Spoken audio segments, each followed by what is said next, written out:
บ้านคนมงบ้านดังเดิมได้นี่เงินดังเดิมได้นี่เริ่มสิหาเบิ่งยากแล้วยุคสมัยนี้เนาะโอ้ลมเย็นขนาดเลยคือฝนสิตกนี่แหละโอ้ยบ่แม่นคือแล้วนี่ฝนตกพูดมาแล้วฝนปาติโทอันนั้นเป็นเฮือนน้องอันนาล่านะพี่น้องเนาะเฮือนอันสังกะสีนะหลังต่ำๆนะเป็นเฮือนนาล่าแล้วก็เฮือนตัวนี้ก็เป็นของนาล่าหลังใหญ่นี่เฮือนต่ำๆเป็นเฮือนครัวแล้วก็เฮือนหลังใหญ่นี่หาก็เห็นแล้วบ่ได้เห็นหน้าเห็นหลังคาเฮือนก็ยังดี เห็นหลังคาเฮือนน้องนาล่านี่บรรยากาศนี่วิวทิวทัศน์แนมไปก็เห็นแม่น้ำเห็นภูเห็นเขานี่มาฝั่งนี้โอ้ลมเย็นอะไรบรรยากาศดีอยู่นี่มึงเด็กน้อยพักกันเห็นอย่างหลายคนแท้ทำอะไรกันเด็กๆต้มมี่โอ้กินมี่คนละห่อเลยมีเวียดแต่โอ้มีเวียดอันนี้เดี๋ยวไอ้ขอเบิ่งซองเลยของเวียดอันนี้นะแต่ก็กินได้อยู่โดนกินเท่านึงได้อยู่กินลายแล้วบ่ดีโอ้กระเดียมเป็นผู้ใดตูน่าเนาะอันนี้เนาะน้องตูน่าชื่ออะไรอยู่ป่ะชื่อได้เนาะว่าภาษาลาวได้แล้วเนาะปัจจุบันเนาะตอนนั้นยังว่าภาษาลาวบ่เก่งยังบ่เข้าใจอยู่เดี๋ยวนี้เริ่มเก่งแล้วเนาะเฮียนห้องใดเจ้าเฮียนอยู่ห้องใดมสองเจ้าไปวงเฮียนเจ้าย่างไปย่างมาเจ้าอยู่น้ำลุงเจ้าพุทธอยู่น้ำมันอาเจงนี่ อาเจงพ่อแม่บ่อยู่เตะ บ่อยู่แล้ว พ่อแม่อาเจงบ่อยู่แล้วเจ้าเรามาอยู่นํเป็นหมู่อาเจง เลย อืมกินต้มมี่บ่ได้ปลูกผักขายบ่ปีนี้ปีนี้ก็ปลูกผักขายอยู่บ่บ่ได้ปลูกผักหอมป้อมมันน่ะผักหอมป้อมที่เฮาไปเก็บปีกายนี่น่ะเจ้าบ่ได้ไปเก็บมาขายบ่ บ่ บ่ได้ไปเนาะอืมเอาแล้วมีคนหนึ่งผู้หญิงหันอยู่ไสอยู่อันเฮือนพุ่นบ่คือว่ามีผู้หญิงคนหนึ่ง มี เอื้อยเจ้าบ่ บ่แม่น บ่แม่นแต่เรามาแต่ไสพ่อแม่เราปะกันแล้วเรามาอยู่นํพี่บ่เราก็เฮียนอยู่บ่ บ่เห็น เราบ่ได้เฮียนมีแต่ว่าไปเฮ็ดให้เนาะเอาโอ้คนนั้นผู้เฒ่าคนนั้นอายแล้วเอาโจมไปกินอยู่นอกพุ่นเอากินได้ไหมกินเลยกินต้มมี่พากันไปซื้อเอาอยู่ใส่ห่อเท่าไหร่ สร้างการ ห่อหนึ่ง3,000กีบเนาะห่อหนึ่ง3,000กีบน้องทรายของน้องกระเซ็งกะมากันอยู่นี่ ลูกตัวเจ้า ผู้บ่าวขี้อายผู้นี้น่ะ ผู้บ่าวขี้อายลูกทรายคนเดียวพ่อแม่เจ้าไปให้แต่ไปกับน้องผู้น้อยฮะเนาะยังบ่แล้วเนาะให้เนาะอ๋อเสาต้มแล้วก็ดึงออกแม่ฟืนหั่นน่ะเปลืองไฟเสียดายฟืนหายากแต่ว่าทางกับเจ้าหาง่ายเนาะทางอ้ายนี่ทางเป่าเพื่อนนี่หายากฟืนนี่ใส่ข้าวโอ้กินข้าวเป็นหม้อเลย โอ้กินใส่ข้าวกินนี่แล้วก็แล้วนี่เลยแล้วแรงเลยกับเจ้ากินง่ายอยู่ง่ายดีเลยโอ้เอาลงนี่เลยเอาลงนี่เลยเนาะจานใส่นี่เลย ฮะขายเขามาว่า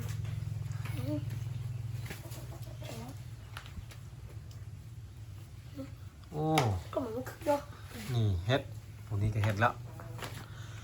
น้อมหมอ จะไปดังยมน้ำไร เอาเปรียวถ้วยมาใส่เข้าเฮียเลยตุลาจะบ่เอาบ่เข้าฮะ บ่ บ่เอาเอิ้นตุลาไอ้หันเรื่องเอิ้นตุลาที่จริงซื้อตุนาเนาะตุนาอยู่บ้านไอ้มีคนหนึงซื้อตุลีคนหนึงคนตุยๆน่ะฮู้อยู่บ่บักตุยๆใหญ่ๆน่ะอ้วนๆนั่นน่ะซื้อตุลีน่ะ โมซี่หนึ่ง อยู่มอซี่ใช้ภาซักซื้อตุลีหมอนั่นน่ะ ตัวตัวตุลี ฮู้เนาะบ่อ้วนๆ เจ้าได้อยู่ห้องใดเจ้าน่ะฮะ มอนึง มหนึ่งป้าบักใหญ่ๆยังอยู่มหนึ่ง ตกห้องแล้ว ตกห้องโอ้โหห้องเดียวกันบอกกับผู้นี้นี่เจ้าก็อยู่มหนึ่งอยู่ห้องเดียวกันเนาะเรียนอยู่มหนึ่งตกห้องตกปอใด ปซ่องกับปสร้าง ตกปสองกับปสามโอ้ปสั้นก็อยู่มสามแล้วเนาะคันบ่ตกปคันตกบ่ตกปสองก็อยู่มสามแหละคันบ่ตกปสองกับปสามไปมหนึ่งเอาเฮียนให้มันจบให้มันอ่านออกเขียนเป็นเวลาไปใส่ยะเข้าตัวไปขึ้นรถพิษจังเฮาจังหูพ่อแม่เจ้าไปให้พ่อแม่เจ้าไปให้เด้เจ้าอยู่คนเดียวอยู่กับไม้ อยู่คนเดียว อยู่คนเดียวน้องก็ไปให้อันตูน่าตูนเจ้าบ่ได้ไปให้บ่มือวันเสาร์อาทิตย์นี่สิไปให้อยู่บ่ ได้ ไปเนาะไปหาพ่ออาเจ้งท่านเป็นบ่ไอ้ายบางเทื่อไอ้ายอยากไปน้ำสะดอกไอ้ายอยากไปลิ้นน้ำคันไอ้ายไปไอ้ายสิไปคนเดียวไอ้ายสิย่างไปไอ้ายสิบ่ให้สิเจ้าพลาดดอกไปน้ำสิเจ้าย่างไวโพดไอ้ายย่างบ่ทันคันไอ้ายไปไอ้ายสิย่างไปคนเดียวเอา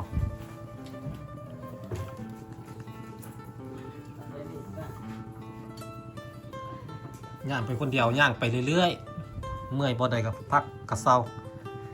ไปน้ำสิเจ้าละมันเสียเวลาเจ้า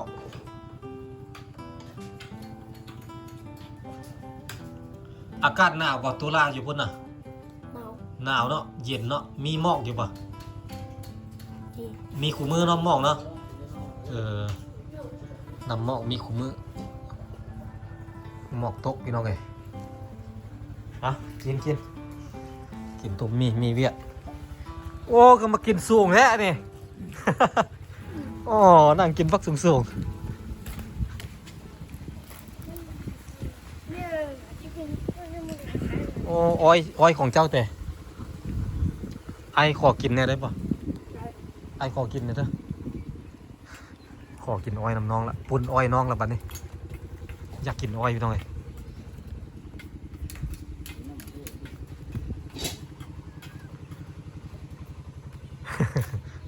มาไปตัดอ้อยกันตัดอ้อยมาซีมก่อนเด้ออ้อยตัวไหนแซ่บนี่ตัวดำหรือตัวขาวฮะตัวดำหรือ คือกัน ตัวดำแซ่บกว่าปะ ให้กันเป็นเย็นจนได้ เอาตัวสีดำนั่นนะเอาตัวสีดำเอาลำหนึ่ง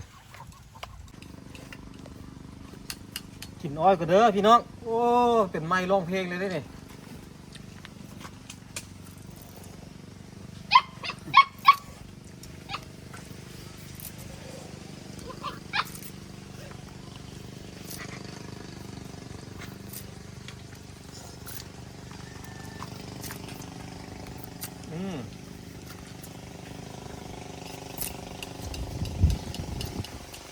อ้อยพันธุ์พื้นบ้านนี่นี่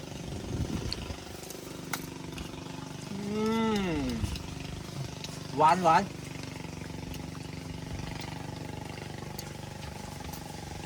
จะว่าถึกละ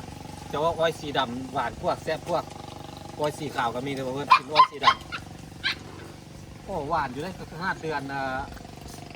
ปกติอ้อยนี่มันต้องกินช่วงเดือน12เนาะอันตัดมาเกยแล้วเนาะแต่ว่านี่มันยังกันอมน้ำอยู่พี่น้องถ้าเกิดเราเป็นช่วงเดือน11เดือน12นี่เดือนธันวาเนาะพี่น้องมันสีหวานกว่านี้ยามฤดูกาลของมันอ่ะ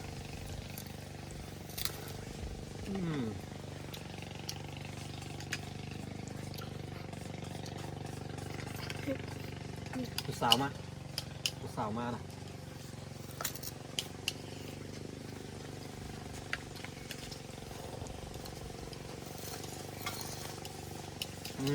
ตังสีเลยเสียบ หน่อยจะเอา หวานนั่นเลยพี่น้องเอ้ยเพื่อนเอาท่อนกลางมันเงามันละให้เจ้าของบ้านปลายมันละให้อันน้องทรายอาเสง ได้อันลำใหญ่แต่ว่าเป็นปลายมันใหญ่กูมูเลยน้องตุนาได้ท่อนข้างๆใกล้ๆกับเบาเพื่อนเป็นอ้อยน้ำดีเนาะพี่น้อง เพื่อนได้ว่างกลางเพื่อนอันนี้จีน หวานเท่าเลย หัวน้องเนี่ย ไงไว้เนาะต้นอันนี้เนาะต้นตะกบเนี่ยมันไงไว้มันงามฝนตกดีได้หมู่บ้านนี่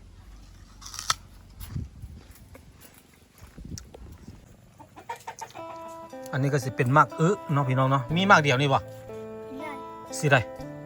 จะปิดมาละจะปิดไว้เมื่อละแต่เหลือมากเดียวเนาะมักคนมงนี่สิอันนั้นได้มากเปลือกหนามันสิบ่เป็นกระตูดกระตีดคืออันมักบ้านเฮาเอ้าไม่อย่างนั้นมักแต่อยู่หั่นน่ะเด้ต้นไม้น่ะนี่โอ้มักอีเลยมันเป็นเหลืองแล้วเนาะเหลืองแล้วกินได้แล้วนี่ปิดลงมาได้แล้วของเจ้าแต่เบิ่งดูเบิ่งหลังบ้านเราดูมีอย่างเด้โอ้มีแต่มักห้อยตัวลูกตัวเล่นอยู่ป่ะ ผู้ร่างกินนี่เด้ก็จะปิดไปไว้เก็บไว้กินจนฮอดเดือน3เดือน4ปลูกข้าวปีหน้าก็ยังกินได้เนาะมันบ่เสียได้บ่เน่าได้นี่หมากน้อยๆเนี่ยไปแกงใส่หน่อไม้คักขนาดเลยนี่หมากน้อยนี่ตัวนั้นเขียวละแก่ละ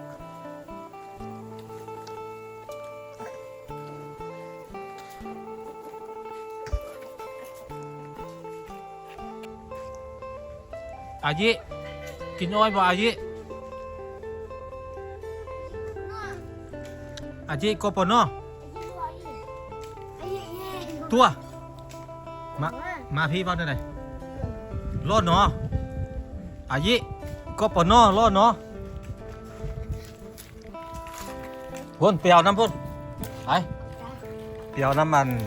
มันเสียอะไร น้องอาเสียงพุ่น อันนี้เอากุหลาบน้องมา เอ๊ะเอาน้องนี่สุดได้นะ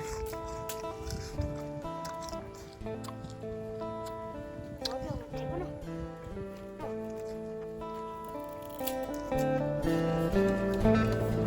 โอ้ฝนมาแล้วผาสร้างฝนตกเลยได้นี่บ้านผาสร้างเลยมันสิมาหาผาเสือแล้วนี่